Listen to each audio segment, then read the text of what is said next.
So you've applied for coverage through Covered California and you think you're done. Well, we would say not so much. There's really three key things to keep in mind after applying to Covered California. My name's Nolan. I'm here with SCI and Associates, and whether you're a current client of ours or perhaps you even found us just browsing the web, we really want to make sure that you know these three key things that you need to keep in mind after applying. So first thing, you're going to want to remember the amount of years you chose for income verification.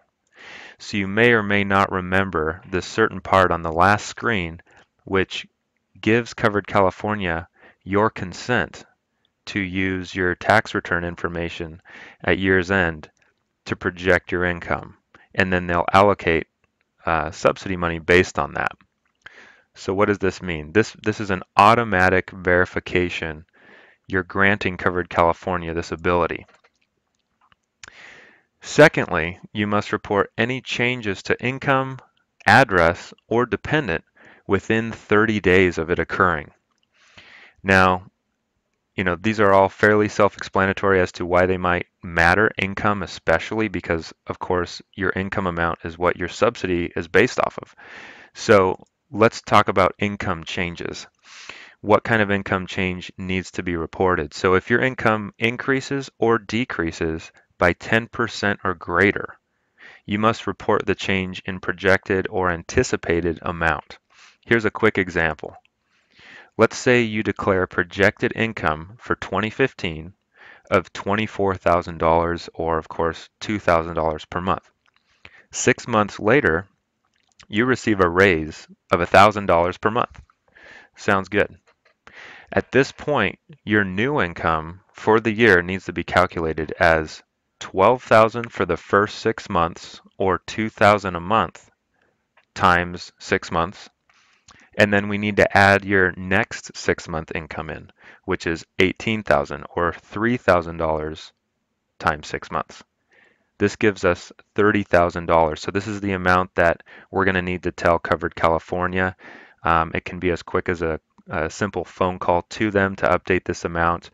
And this is going to reduce your subsidy amount, but on the positive, you're not going to owe money back at the end of the year, which most people would rather not do. You'll pay a little bit more each month, but you'll be square with them at the end of the year because everything will be accounted for.